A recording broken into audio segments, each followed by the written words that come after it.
Ladies and gentlemen, and welcome to this evening's Commonwealth Club World Affairs program. Thank you for coming out. I'm Mark Danner. I'm a writer and journalist, and I teach journalism in English at UC Berkeley. And relevantly, I've had done a fair amount of coverage of the Middle East. Tonight, I'll be talking with former U.S. diplomat Robert Malley about his new book, Tomorrow is Yesterday. It's a remarkable volume that I urge you to buy and read. A few reminders before we get started. The program is being recorded, so we kindly ask that you silence your cell phones for the duration of our program. Also, if you have any questions, please fill them out on the cards that were on your seats. If you're joining us online, you can ask your question through the YouTube chat. Now, let me tell you a little more about our speaker. Robert Malley has served in senior Middle East positions in the administrations of Presidents Clinton, Obama, and Biden. And I should say he was special envoy for Iran under Biden, particularly relevant for our discussion today. He was president and CEO of the International Crisis Group, and he is currently a senior fellow and lecturer at Yale University's Jackson School. His new book is co-authored with Hussein Agha, who's his longtime collaborator, notably in many pieces for the New York Review of Books. But the new full title of the new book is Tomorrow is Yesterday, Life, Death, and the Pursuit of Peace in Israel, Palestine. I would like to take advantage of the fact that you've had immense experience in dealing with Iran and the Iranians to start off with what's going on currently in the war. I don't know if anyone remembers we've got a war going on, but not only is it going on, but it might restart on Wednesday when the ceasefire is up. I'd like to begin by talking about Iran and then perhaps follow that string back to what we call the Middle East problem, which is Israel and Palestine, which is actually where we began on October 7th, how we got to Iran. When I left the house today, it was still uncertain if the vice president and his party were going to Islamabad to confer with and negotiate with the Iranians.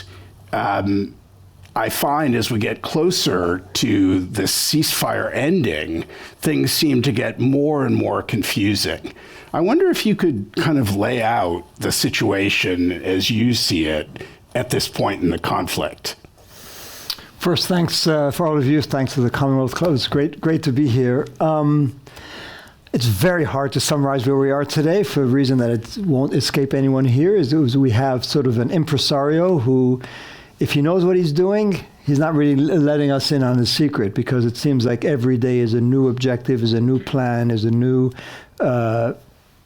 whim, and new impulse. And I'm obviously talking about our president.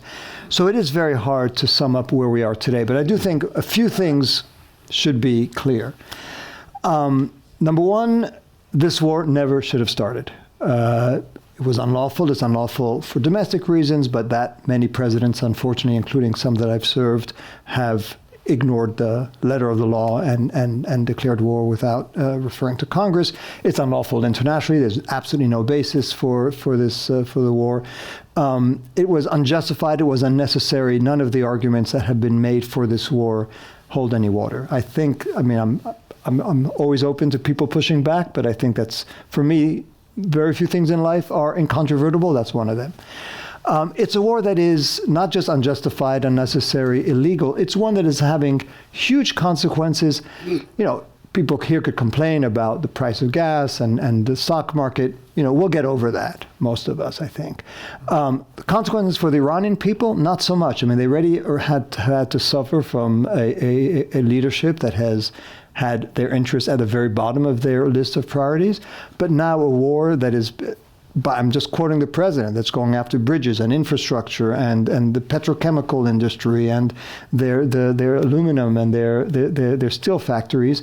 they're going to have to live with this for generations and generations. And finally, the rest of the world, particularly middle and poor, lower income countries, that are going to pay. And this, nobody is going to see. I mean, nobody here is going to see it, but it's going to really have repercussions for them for generations to come. So it is really, it's a catastrophic war. And so where we are today is, it's very hard to know what the president wants. I would say that if what he's looking for is a deal that's going to make sure that Iran cannot acquire a nuclear weapon, will not acquire a nuclear weapon, that can be achieved.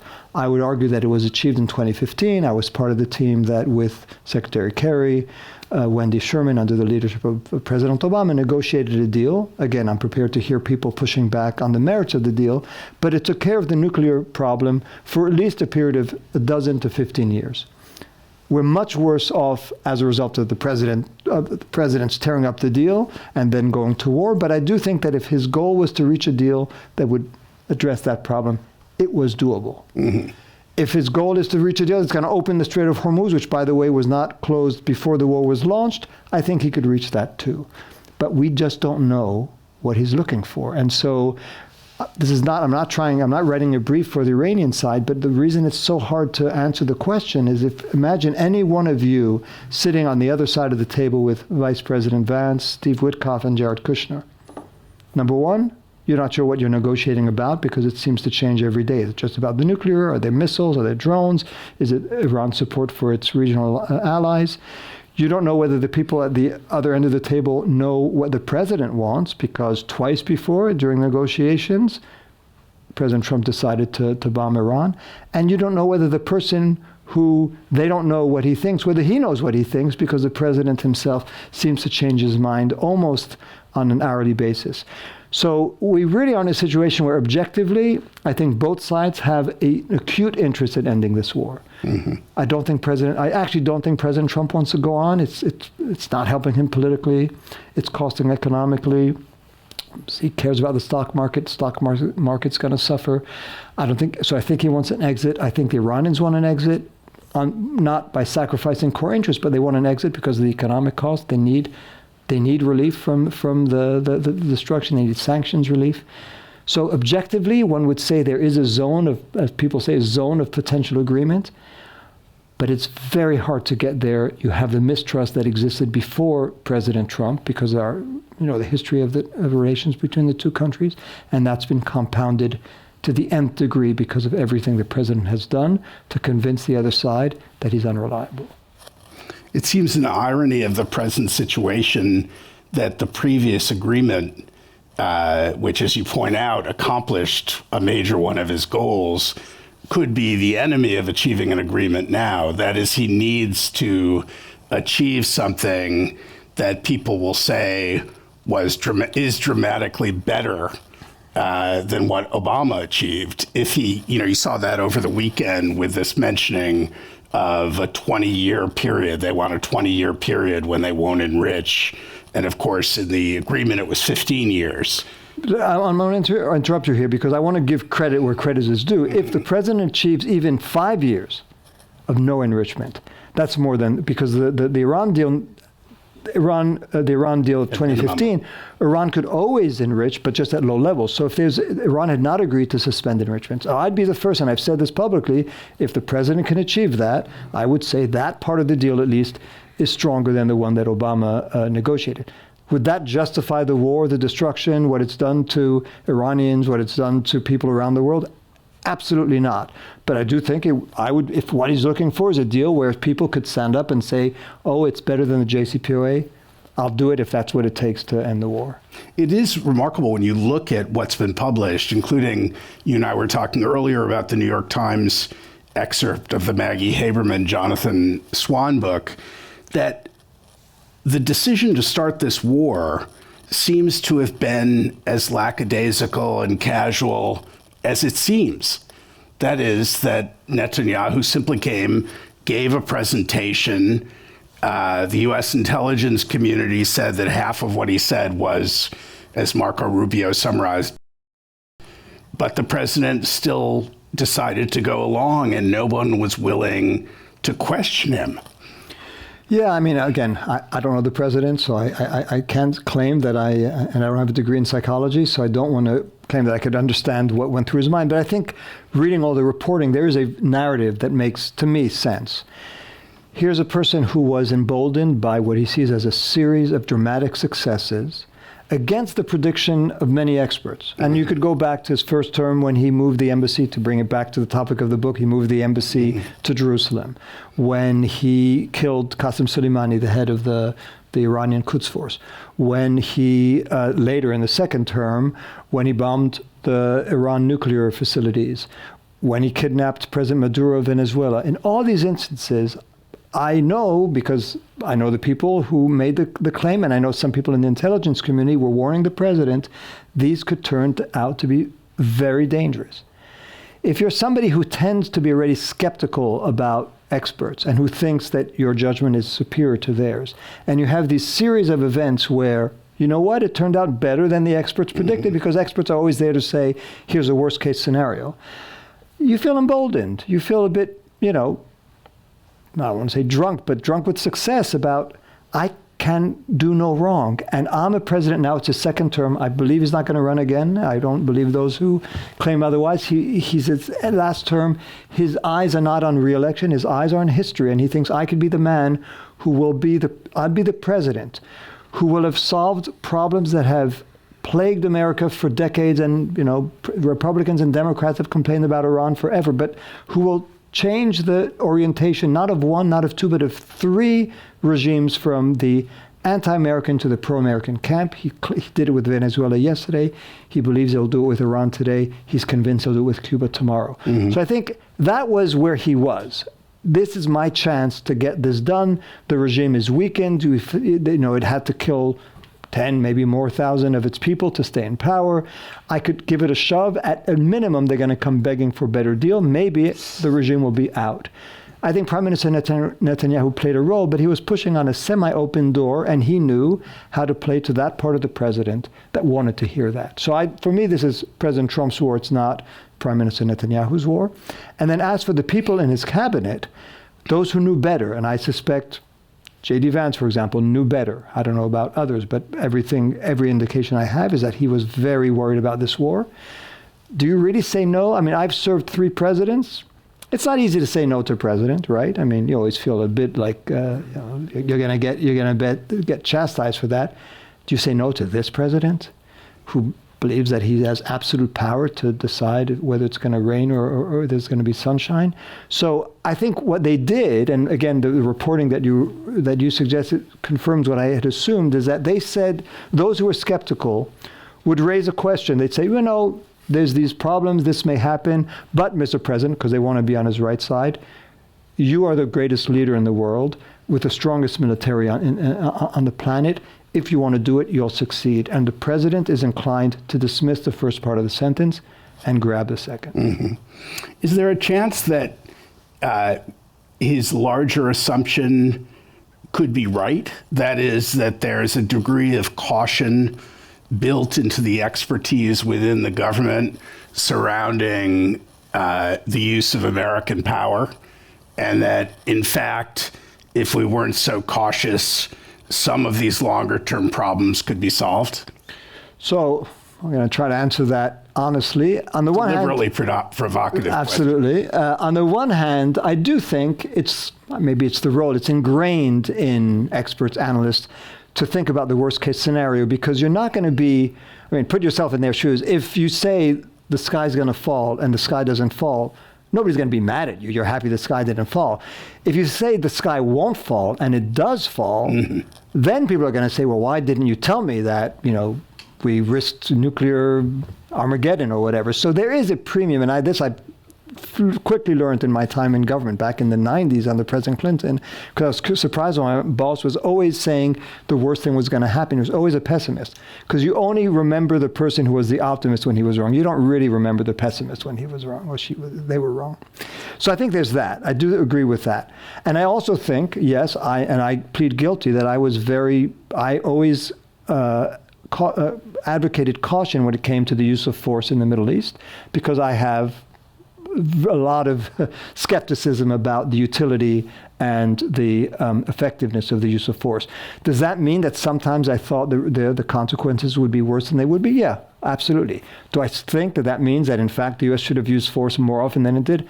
Absolutely not, because I think if you look back, the immediate impact of the use of force may not be as bad as people expect, and we do tell the story in the book, time and again, the U.S. believes that it has a short-term success, which it may have.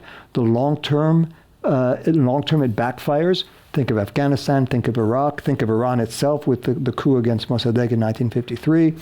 One case after another. And think of Israeli victories in Lebanon, which lead to the rise of Hezbollah,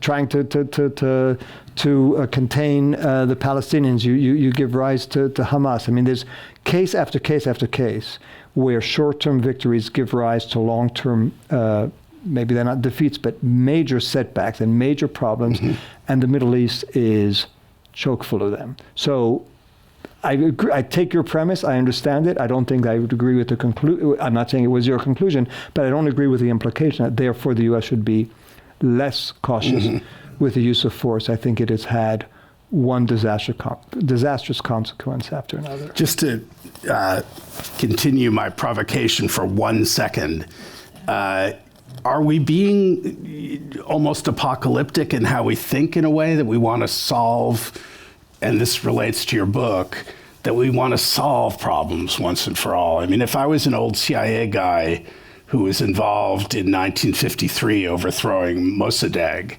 and you cited that as the use of force that was ill-considered. It was not use of force, but it was intervention. Well, it was a coup. Yeah. So there was a lot of force. I mean, a lot of people were killed. But if you cited that as a policy that was unsuccessful, I would turn back to you and say, what the hell are you talking about? The revolution was in 78, 79. We bought 25 years of a strong relationship with Iran, in which they helped us in the Persian Gulf and in the Middle East. How much can you expect more than that? I mean, I would expect more from a policymaker than something that actually leads to the coming into power of a regime that has been a thorn on the side of the U.S. now for decades, 47 years. And I could give, maybe that's not the best example, the invasion of Iraq. I mean, it gives rise to ISIS, it empowers Iran, it bogs down the United States. The invasion of Afghanistan, which leads to the rise of 20 years or more later, we have the people who we overthrew back in power, the blowback in terms of our intervention in the Middle East and the rise of Al-Qaeda. I mean, there are so many cases, maybe stronger than that, in which we meddle in ways that backfire and that boomerang. And again, I would say the same in terms of Israeli intervention in Lebanon, Israeli policies in the Palestinian territories. You know, it's a region, I speak about this region because I know it better than I know others, with long memories. Americans don't really have that long memories. They have long memories. And when you plant the seed of a generation of people who are going to be angry, whose horizon is going to be revenge, you got to expect anger and vengeance at some point to come back. And it always has. And it has, historically. This book is, I said to you when we greeted one another that it has eruptive emotion, that it's very elegantly written. I admired the writing very much. But it seemed to me there's a lot of barely suppressed anger and regret in the book. It is, in a strange way, about where this Iran adventure began for us, which is more recently, the more recent beginning would be October 7th. But it's really about the two-state solution. And it's a kind of goodbye to the two-state solution. Maybe I should begin by simply asking you to explain. The title is rather beautiful, Tomorrow is Yesterday. Can you tell us what you and your co-author mean by that? So I mean a lot. There are many reasons why we chose the title, but let me sort of give the So the moment when Hussein and I discussed writing the book, it was in the aftermath of October 7th. And we were hearing a lot of people saying things along the following lines.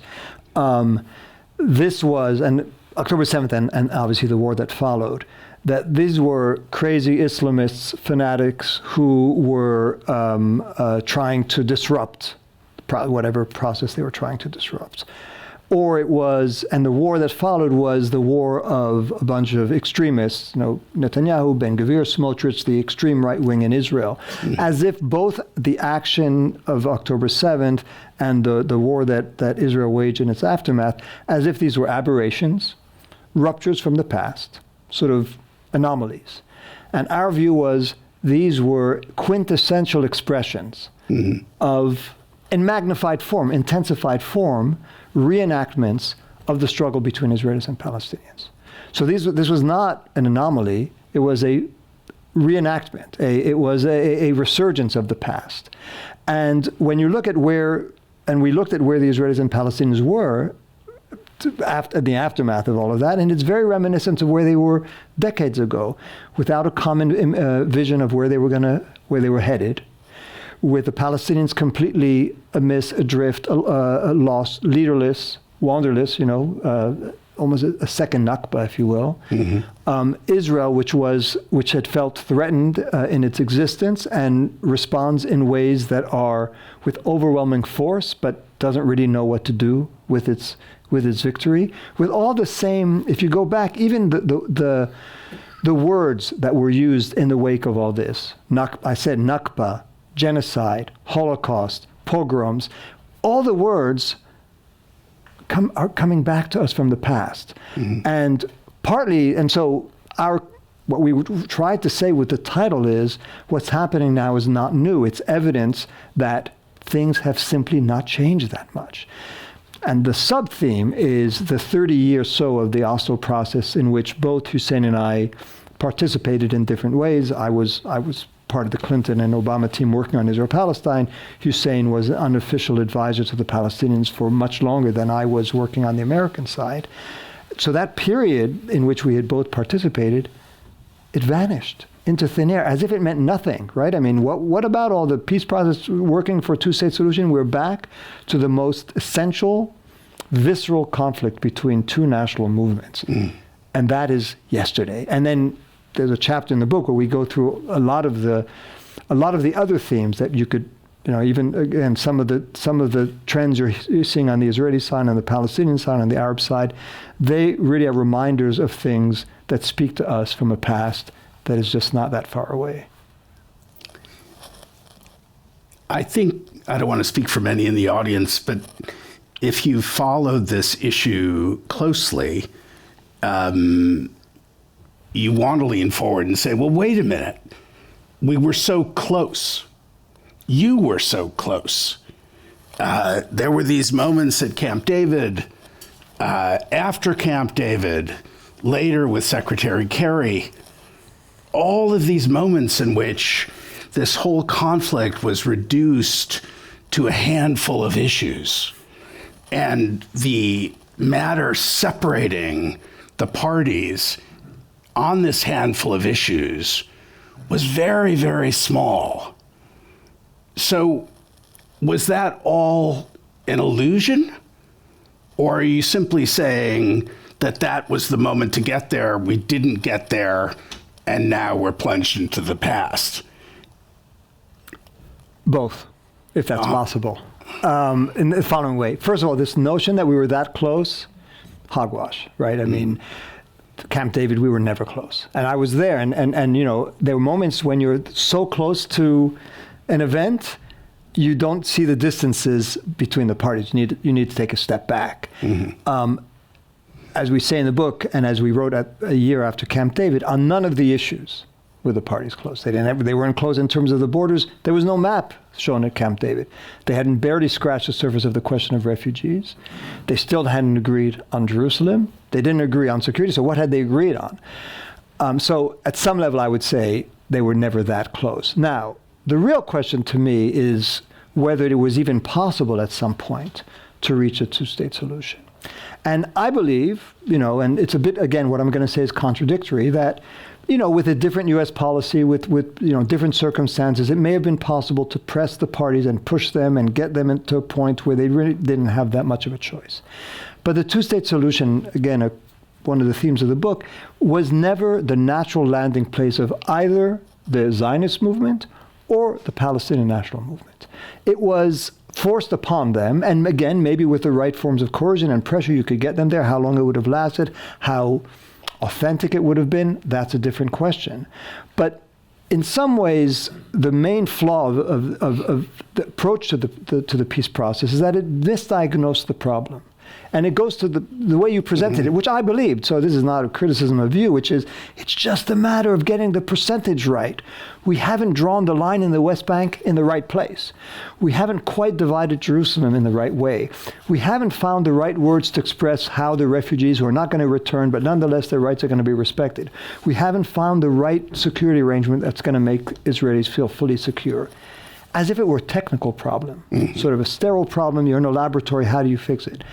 That was misdiagnosing the problem. And if you misdiagnose the problem, you can't solve it, because the problem is much deeper. It's historical, it's emotional, it has to do with the aspirations, the fears, the anxieties, the yearnings of both sides. And then you try to fit it into this box that you call the two-state solution, and by drawing a line on the map, the most elemental fact is the conflict didn't begin in 1967. So it wasn't about only who's going to control the West Bank and Gaza. It started at least in 1948. I think many would say that it started at the turn of the 20th century. It started with the conflict of two national movements, one of which the Palestinians were looking for, certainly after 1948, redemption, justice, return. And on the Jewish Israeli side, the Zionist side, they were looking for absolute security, absolute safety for understandable reasons. And it's hard to distinguish absolute security and absolute supremacy, for absolute safety from absolute supremacy, which is hard to reconcile with the existence of a meaningful sovereign Palestinian state. And on the Palestinian side, it's hard to reconcile justice, return, restitution with the existence of a Jewish state of Israel. So neither side really believed in what they were told to believe in, which they told us they believed in order to please the U.S. and others. So I really would dispute the notion that they were ever that close, but I also would say they were what were they close to? And they were not really close to the solution that we believed we were forging. And you make I think your point is very well your earlier points, but you took it in a different direction. I think the notion that there's going to be a solution for all times, that's what we were close to achieving. That is really, again, misdiagnosing what this was about. And part of what stood in the way of an outcome is that we were telling both sides, you got to give up your dream. You're telling the Palestinians, once you have this outcome, that's it. You're not going to raise a question of the refugees. You're not going to raise a question of the rest of the territory. You're not going to raise a question of justice. You have to be satisfied with this. And you're telling the Israelis the same thing. That's it. Whatever dreams Zionists may have, this is the limit of it.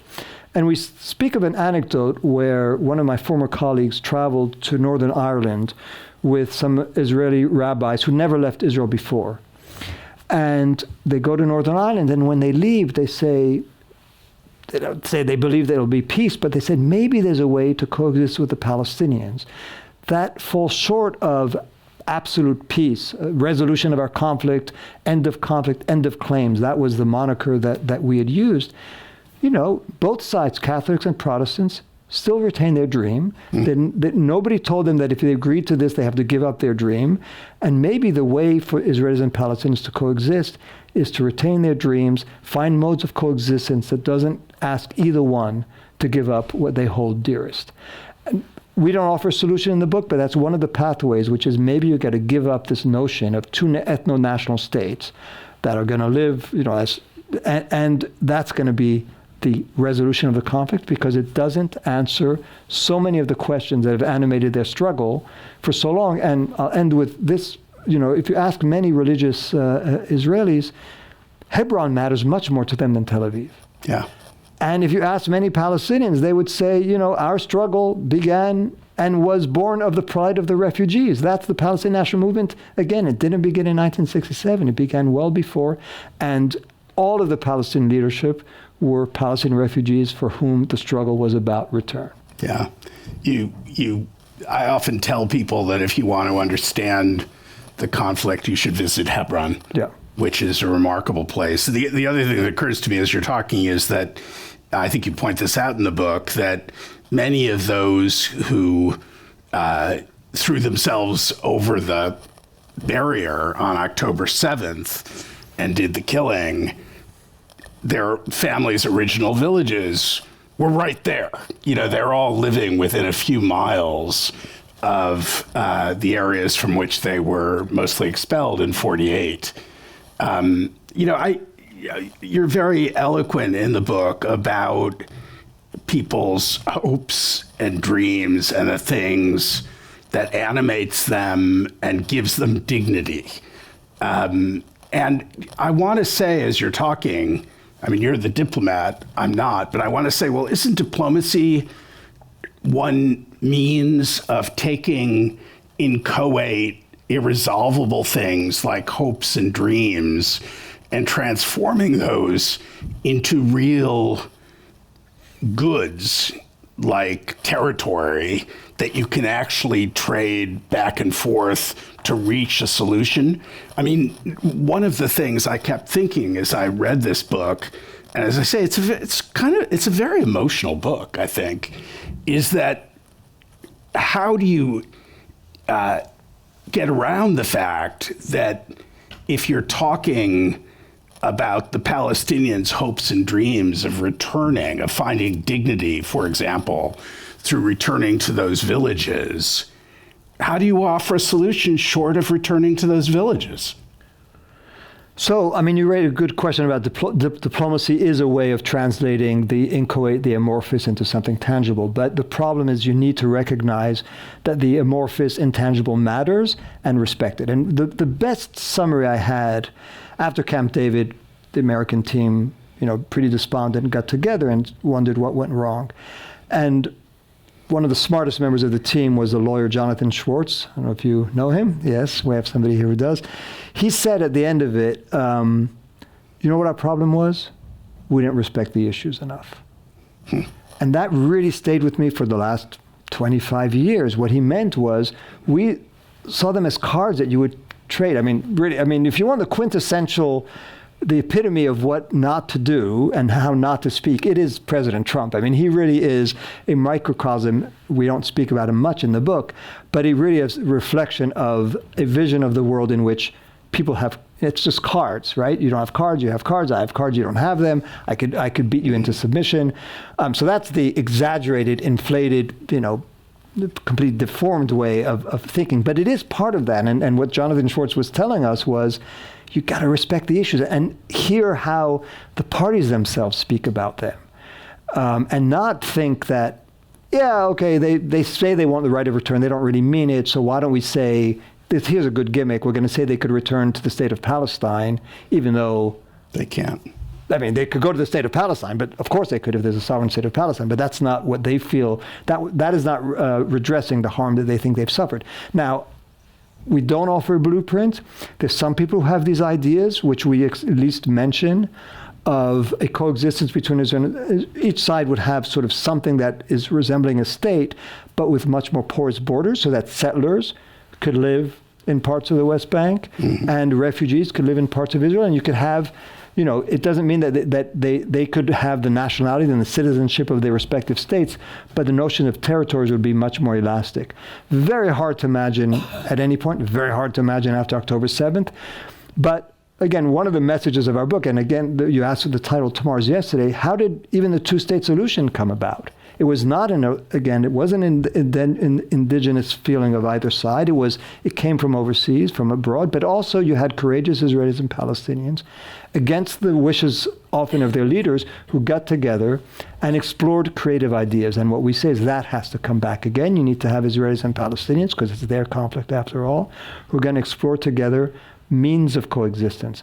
And I think the U.S. role in that should be to say, at a minimum, whatever dispensation occurs, we don't, we could be indifferent about it's 1 state, 2 states, 3 states, whatever, but every person living between the river and the sea has to be afforded the same level of safety, security, dignity, rights, political, civic, economic. And that's our barometer, that's our metric, that's our test. Mm-hmm. And try to assist them, but that's what they need to find. Yet I was amazed during the Gaza war that the Biden administration put it out through leaks at various times that they were still pursuing the so-called Saudi option, that there was still going to be an agreement somehow of recognition between Saudi Arabia and Israel. And, this, in bringing that about, however fanciful it was, the two-state solution was critical, right? Because the Israeli government had to, Netanyahu had to say out of his mouth that he was dedicated to the two-state solution. So there's a sense in which, of all the people who don't want to part with the two-state solution, including the PA, but the American government is one of them, isn't it? Oh, I think first of all, it makes sense that people don't want to part with the two-state solution because they have nothing else, right? And nobody wants to give up something. I've had this discussion with Biden officials early on, and they would say, well, even if we don't think the two-state solution is the most likely, if we say that, it's a free-for-all and it could open, to all kinds of crazy ideas. And we need to, it's the only internationally accepted common frame of reference. But the reason what we say in our book is that it's not only a gimmick, it's a dangerous gimmick. Mm-hmm. And it's a lie. Because it is used as an excuse for not doing anything to change the situation on the ground. How many times have I heard, I was there because I was an official, people saying, well, we're working towards a two-state solution, therefore nothing should be done to interfere with that process. The Palestinians shouldn't engage in, nonviolent resistance. They shouldn't go to the UN. They shouldn't go to International Court of Justice or the ICC, because all of that is going to shift it's going to interfere with what we're trying to do. Third parties shouldn't get involved because this is an American-led process that is moving towards a two-state solution. And meanwhile, beneath that rhetoric, everything is moving in the opposite direction. Mm-hmm. The frame of mind of the two sides, the psychology, the facts on the ground, the trench settlement things that you've covered. There's the notion now of when people say, well, we need to keep the two-state solution idea alive, but you said go to Hebron, go to the rest of the West Bank. It is one state, and underneath this claim that we're working towards a two-state solution, you're justifying not doing anything to change what is genuinely a one-state reality in which one side reigns supreme over the other. And, so it has served as an excuse to justify not doing what you need to do to, at a minimum, lead to the kind of coexistence I was describing earlier, in which people would live with equal rights. So it has, I'm not against the two-state solution. If somebody tomorrow could show me how, under conditions today that are infinitely worse than they were in 93, 94, 95, even 2000. They have a roadmap, how we're really going to get from where we are today to a division of the land in ways that both sides will feel like their rights have been respected under two ethno-national states. Mm-hmm. It's better than where we are today. So it may not be what my moral and ethical preferences would lie, but I'd be okay with that. But I don't know anyone, including the Biden administration, they were very skeptical about a two-state solution, but just after October 7th, they felt they needed to refer to it because otherwise what did they have? But they had no roadmap for getting there. It was fantasy land. But that fantasy is not just fantasy, it's dangerous fantasy because, again, it excludes other ways of thinking and it excludes forms of action that may, in fact, change a status quo that is not just deeply entrenched, but getting worse and worse, which maybe means that it's not a status quo every day. Well, so that's, we do, one of the chapters is called Lies, Damn Lies. It's how U.S. officials in particular, again, present company included, tend to repeat the same thing even when doesn't work. You repeat it again, even though it fails. then you claim it succeeded even though it's failed, and you claim that it's going to succeed in the future even though it's failed in the past. And there's example after example of how that's done, and the two-state solution is one of those cases. Again, just President Biden in 2022, I think, is when he meets with the Palestinian president, says the conditions are not ripe for a two-state solution now. After October 7th, when, if anything, the ripeness has gone in the other direction, all of a sudden they start talking about a two-state solution. If you need an example of how it's used, instrumentalized for purposes that have nothing to do with its achievement, that was it. There are many more. It really is going to be seen in history as a kind of brilliant gimmick, it seems to me, however harmful it was. Absolutely. Because it convinces one that the status quo is not the status quo. In fact, the status quo is a mobile, changeable thing that's headed to a transition. But in fact, if you go there and spend much time on the West Bank or wherever, this is one state. It's a very bizarre one state with different systems of justice and different systems of land and everything else, but it's one state. It's clearly one power. It is, so there's this whole debate that is Israel going to annex the West Bank, is not going to annex the West Bank. And there's always this notion that we are in a temporary position. Israel is not. But it's been 50 years. And at what point do people say, okay, it's no longer temporary? It's not as if you have Israel here and the occupied territories there. It's one reality. Again, you got to figure out how you're going to deal with it. But so often you hear people say, well, we're not yet at the point where we'd have to reach that conclusion because it's an occupation which at some point will end. But we might get there because of the demographic problem. I mean, the irony is, I remember years ago, Maren Benveniste said to me, people always say that, what are you going to do? You can't have a democracy and a Jewish state. At a certain point, the numbers are going to be such that it's impossible. There'll be a majority Arab. And I said a version of this to him, stupidly enough. And he said, it'll be like Lebanon. They'll just stop counting. And in fact, they stopped counting. I mean, arguably now there is a majority between the river and the sea. I've myself written those talking points for people who I worked for. But it is a strange thought to think that suddenly something magical changes because you're a minority or majority. I mean, it makes a huge difference if you're 30%, 40%, 50%, 60%. What does that really change? But you stop counting and it actually doesn't really matter. It doesn't matter. Who's the majority? Is it more Arabs or more Jews? I mean, why should that? And it's always been interesting to me that Israel is cited as the one democracy in the Middle East, that the fact that half the population, in effect, is being ruled,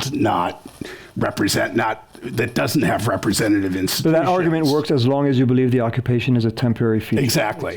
So temporariness is critical. Yeah.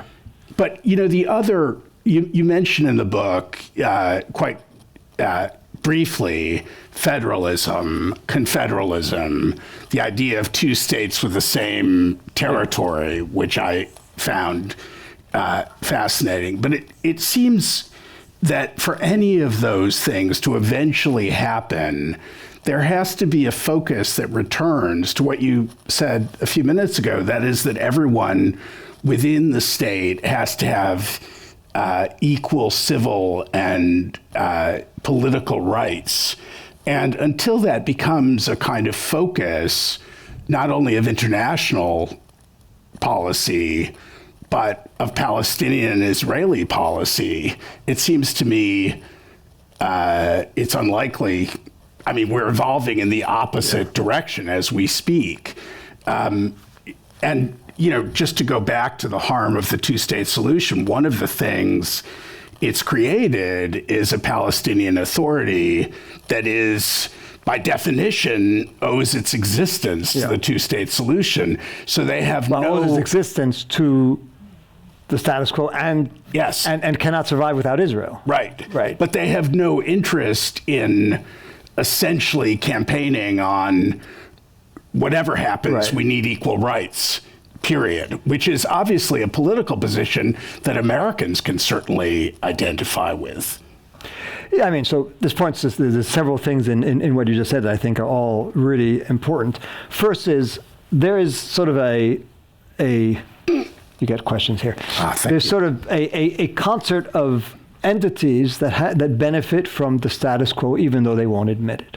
So the Israeli leadership, yes, of course, Israel. The Palestinian leadership, the Palestinian Authority has benefited because any change in the status quo, if it doesn't get money, if it can't, it doesn't get the whatever benefits it gets from Israel, that whole corrupt leadership is going to go. Arab states that have sort of benefited from being in this position where they can criticize the occupation, but also, have good relations with the U.S., relations that are deepening with Israel. So there is a sort of implicit consensus of leaders, I'm not saying about the people necessarily, of leaders that have benefited from the perpetuation of the status quo. And it won't change until that changes. You mentioned these ideas of federalism, confederalism, and what it will require. So first, when we wrote the book, our editor said, you can't really write a book that ends only with bad news, right? Nobody's going to buy a book that says it's hopeless, it's finished. God bless your editor. So that's partly, it's not the only reason, but it's partly why we do it, because, we don't offer a blueprint, we just offer ideas. But there's two other reasons why I don't want to leave this conversation with the idea that everything is gloomy. One is, at this point, at least, neither Israelis nor Palestinians are going anywhere, right? I mean, if after what happened in Gaza, the Palestinians still want to stay there and are not leaving, that tells you something about their attachment to the land. And I don't believe that Israelis want to leave either. They're not going to give up. And so, short of some absolutely catastrophic outcome, which is not impossible, ethnic cleansing, population transfer, they're going to have to find a way to coexist. So that's, they may be forced into finding solutions that right now seem completely unrealistic. And the other is there are changes in this country. One of the comments that President Obama made to a number of us as we were leaving the administration, the Middle East team, he said, we always hear these people saying the Israeli leadership is irrational because they're heading towards this cliff where they're either going to be Jewish or democratic, but they can't be both. Why can't they get it? And again, I wrote some of those talking points myself. They have to wake up to the disaster they're heading towards. And Obama said, it's not the Israeli leadership that's irrational. It's those of us who think that because we say they are irrational, they're suddenly going to wake up and say, oh, I see the truth, I'm going to go in a different direction. If they're not paying the price for the course on which they are set, why would they change that course? And I think it's really, we try in this book to put ourselves in Palestinian shoes and in Israeli shoes, and from an Israeli perspective, A, you'd understand why the status quo has been quite beneficial, and B, you'd understand that there is a risk. There's no doubt. I was in favor of a two-state solution, but there's no doubt that if there's a Palestinian state, it presents a risk to the Israeli people, maybe long-term less than the status quo, but it's a risk because they're going to be able to do things that they can't do if they're not subjected to Israeli control. So unless that calculus changes, unless there's a cost-benefit equation that you put to the state of Israel that is different from what they've been presented now, why would they change course? But there are changes in this country. I think the young generation, some of whom are here today, they have a different appreciation. We grew up in a different time. I see it in my students. I think every generation has their moment of a foreign policy event that forges their view. I don't know what it was for you, but for me, growing up with my parents talking about Vietnam and then later on, not so young anymore, but Iraq, my skepticism about American intervention, you asked me about it, it comes from those two, right? Vietnam and Iraq. I think the current generation, or for a number of them, what happened in Gaza, the role the U.S. played, the role the U.S. didn't play, the deep moral questions that our posture raises, I think that's going to have a real impact. And we're seeing already in our politics, there's always a lag time between how people feel and how their political leaders have to act, their elected leaders have to act. But I think that lag time may be getting shorter, and we'll see. I think we're seeing it already in some of our politics, but I would not be surprised if there's a different generation, maybe I won't be alive to see it, but a different generation that will have a different view, and we'll start thinking about Israel-Palestine in ways that are different from the ones our past presidents and administrations have thought about. The numbers, I think as you're talking, the numbers in the Democratic Party are really striking about. And Republicans attitude. is not the same, but it's also But changing. it's changing, no question about it. The interesting thing, though, is that your book, there are the very title and the very vividness with which you approach history leaves one skeptical about whether history could ever be left behind by the actual protagonists. You know, I was struck by the mention of the Nakba coming back, and indeed that the footage, there was so much footage during the Gaza war of people, you know, the refugees moving south, that you wanted to take it and put it in sepia-colored frames. You know, it looked like 1948. It was quite remarkable.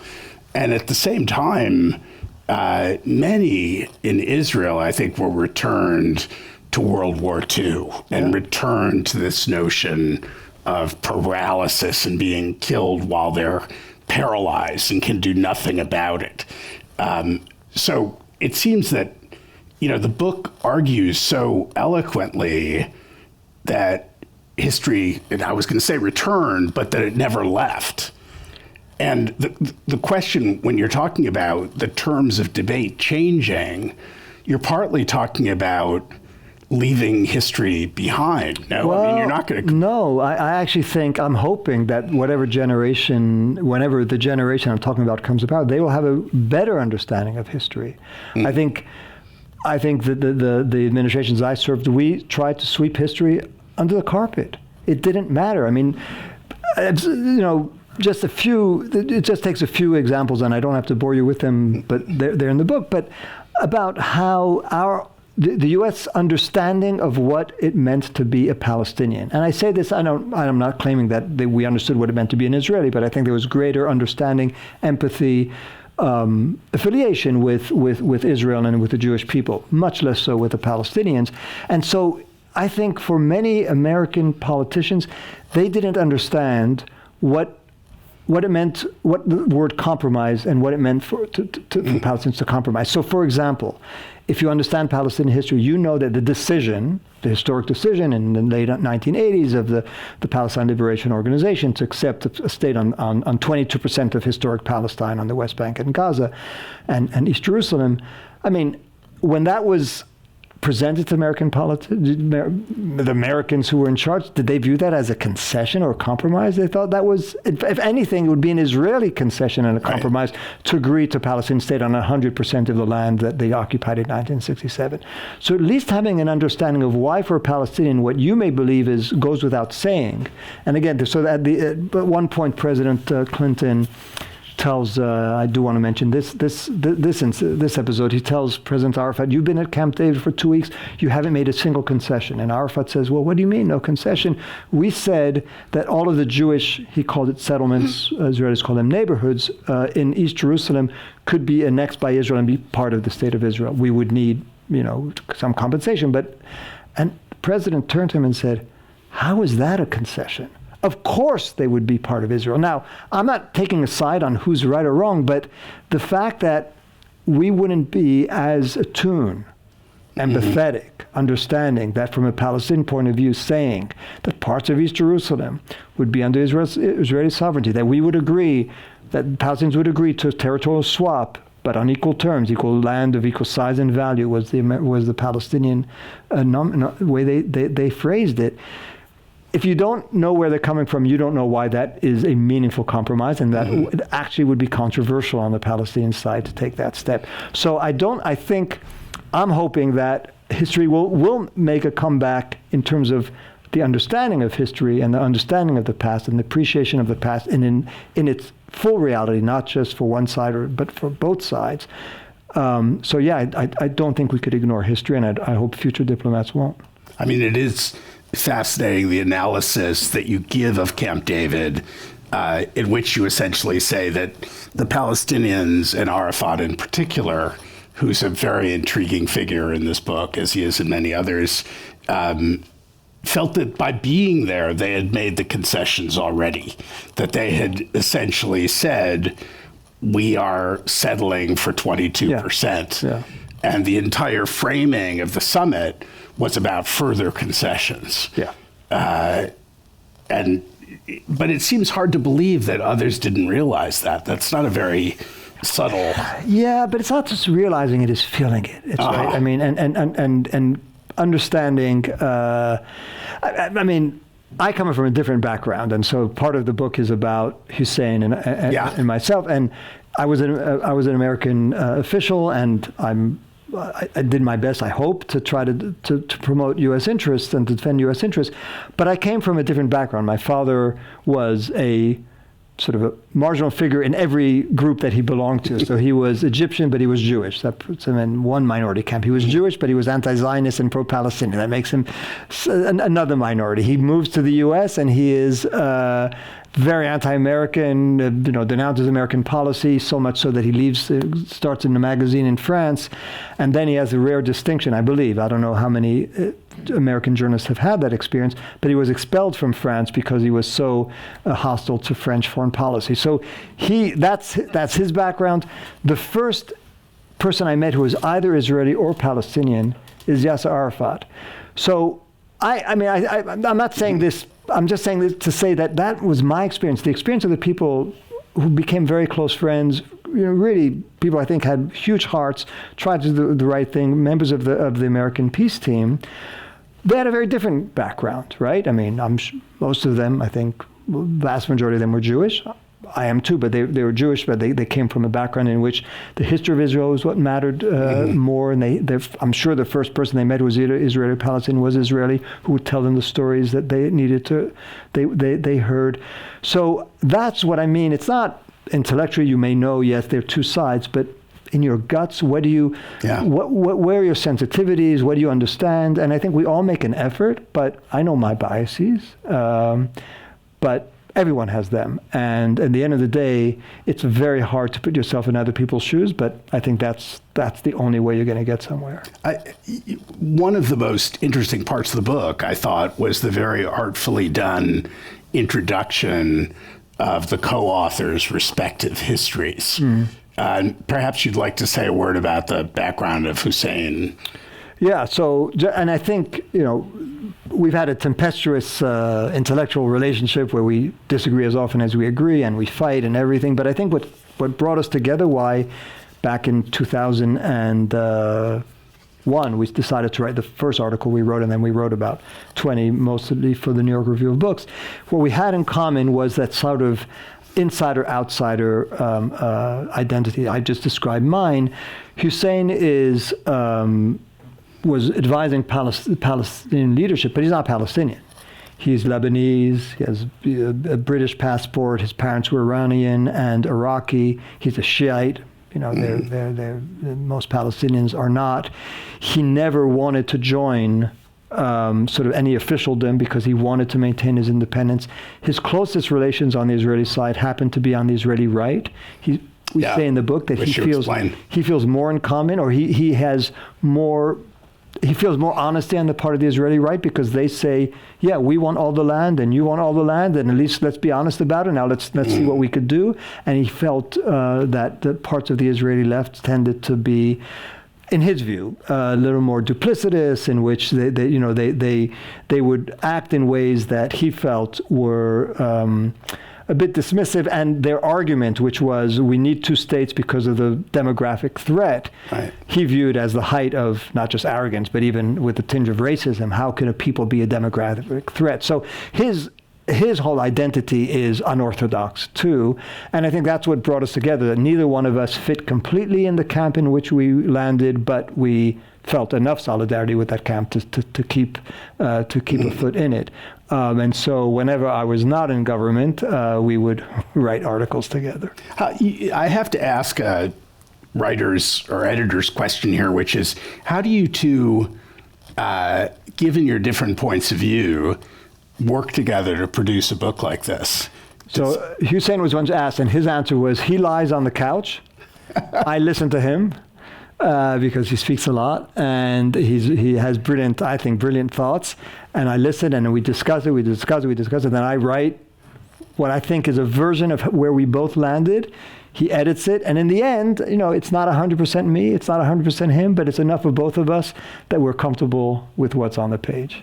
And when you have disagreements, you talk them and talk them and talk them out. Talk is a polite way of what we do. I mean, my wife would always know who I was on the phone with, and she'd say, "Oh, you're on the phone with the other woman again," and I'd hang up. And I mean, there's some people here who've known me for a very long time. I don't think that I have a pretty tempestuous personality. I don't usually yell. I don't hang up on people. He brought that out on me. So we had arguments all the time. But at the end of the day, I mean, not a word in there is a word that I wouldn't be comfortable on the page or that he wouldn't be comfortable having on the page. So it's interesting that with our very different backgrounds, I mean, in every way, different backgrounds, that we managed to put what are our respective truths, but on the same page. I remember being told once by McGeorge Bundy that the secret is always to write the draft. Yeah. If you're the one who writes the draft, you're the father. You hold of the pen. That's right. Exactly. And you and I share the luck of having as an editor Robert Silvers. Yes. The longtime founding editor of the New York Review, who's about the best editor ever. I'm going to read some questions from the audience. What do you think will be the impact in Gaza, the West Bank, Lebanon, the Iran conflict, and relations with Palestinians if Netanyahu loses the next election in Israel? It's a great question. I believe he will lose the next election, but my prognostication on elections is pretty pathetic everywhere. But part of what we say in the book is, just as coming back to October 7th, this was not a Hamas operation that has nothing to do with Palestinian history. There's a long tradition of Palestinians who are trying to inflict major harm on Israelis because they think it's the way for them to exact revenge, but also to make the Israelis feel that something is going to have to give, something's going to have to change. So you could go back to the history of the non-Islamist Palestinians who hijacked buses, who attacked schools. So there's nothing peculiarly Islamist about October 7th, and there's nothing peculiarly Netanyahu about the response. The response polls are incontrovertible that a majority of the Israeli people felt that this was just the right amount of force or not enough. So I think there is we would make a mistake by thinking that, if Netanyahu goes, it's a revolution. It's a revolution perhaps in Israeli domestic politics, right, in terms of judicial reform, democracy. But in terms of relations with the Palestinians and the region, listen to what the Israeli opposition is saying. They're not that critical of Netanyahu because he went too far. They're criticizing him for the ceasefire in Lebanon. They're criticizing him in the event the ceasefire in Iran. So, and who knows who will come, and maybe they will be more receptive to the criticism from the Europeans and whoever will be in power here. But I think there is a mistaken assumption that, again, there's some aspects of Israeli policy that are very peculiar to the right, and that has to do with the future of Israeli internal politics. In terms of the attitudes of the Palestinians and others, I don't know that things would have been that different. I would say, to be fair to the opposition, I think what's happening on the West Bank is a form of settlement enterprise on steroids. And there's been more new settlements since this new government, I think in the last few years, than in all the preceding history of Israel. So I'm not claiming that everything would be the same. It would be a much slower, gradual settlement enterprise, and you wouldn't have the same levels of settler violence with IDF complicity. So my point is not that everything would be the same, but I think you would have a slower trajectory. You wouldn't have a radically different one.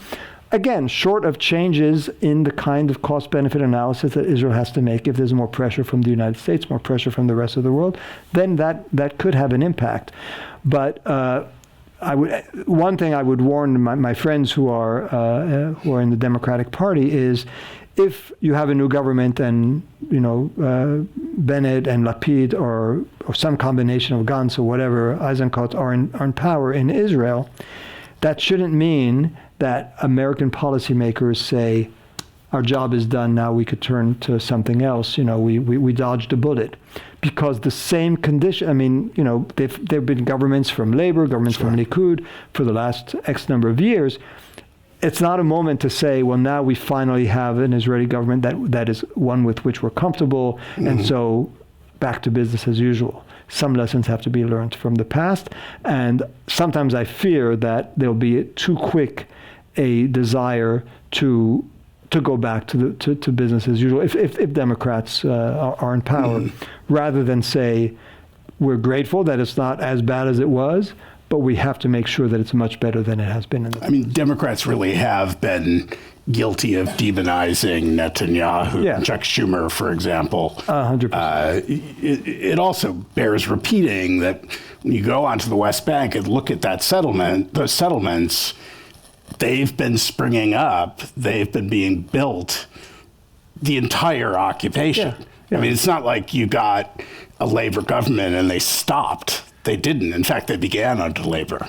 And some periods, again, I won't exclude the most recent, but some periods of Labor government, you saw a more rapid expansion of settlements. When Ehud Barak was prime minister, he expanded settlements more quickly than his predecessor, who happened to be Netanyahu. And his argument was, and this goes to the fallacy of the two-state solution, he said, I'm working towards a two-state solution, so who cares what I'm doing with the settlers, because the parts that will be annexed to Israel, they'll stay. The parts that won't, will have to leave. And if I go after them now, I'm going to lose my political capital to get to the two-state solution that we need. So that was one of those times when the two-state solution really served as a cover for steps that were moving in the opposite direction. And those settlements are still there, like all the rest of them. How do you create a more porous border? You should look at this cover of the wall. How do you create a more porous border between the West Bank and Israel when Palestinians have come into Israel for bombing attacks? And that's why I say it's very hard to imagine the kind of future that we talk about, because October 7th for me has done two things. On the one hand, it has made it much more difficult to imagine a two-state solution. Can you really imagine Israel agreeing to withdraw from 98% of the West Bank and agreeing that they'd be, you got more or something, agreeing that they would be a sovereign Palestinian state, even if it's not militarized, but with, weapons for policing? Can one really imagine dividing Jerusalem after what happened? But can you imagine them living side by side with a border that is more porous? Everything seems impossible today, right? The only thing that seems possible is the kind of reality where, Israel is in full security control of the entirety of the territory. So it's hard, but something is going to have to give unless we're going to continue in this situation. I don't know what it is, and I think Israelis will not agree to anything that doesn't guarantee their security, and I understand that. But Palestinians are not going to agree to anything that doesn't guarantee their security too, and their basic rights, which have been trampled upon. So I don't have, and whoever asked the question is a great question, I don't have a good answer at all. But different groups, and if you're interested, there's different groups have come up with ideas and where they try also to address the security concerns. I'm not Israeli. I'm not going to say that, I found them convincing, therefore Israelis should. But that's what the work needs to be about. It's about how do you get to the point where Israelis and Palestinians can live side by side. Let's not forget, and we say this in the book, ironically, the place where Israelis and Palestinian Arabs are living not well, and I'm not saying that everything is ideal, is in Israel proper, where you have 20% of the population is Palestinian citizens of Israel. Again, it's complicated, it's difficult, it's not constant warfare, it's not violence, and there may be something to be learned from that too. Mm-hmm. We're at the end of our time. I've got two more questions and I'll push them together.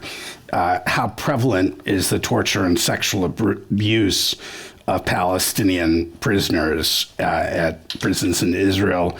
Are such human rights violations generally accepted by Israeli society? And then a question about Joe Kent. Was he accurate in stating that the Israel lobby helped pressure Trump into war? What role did Miriam Adelson might have played in the decision?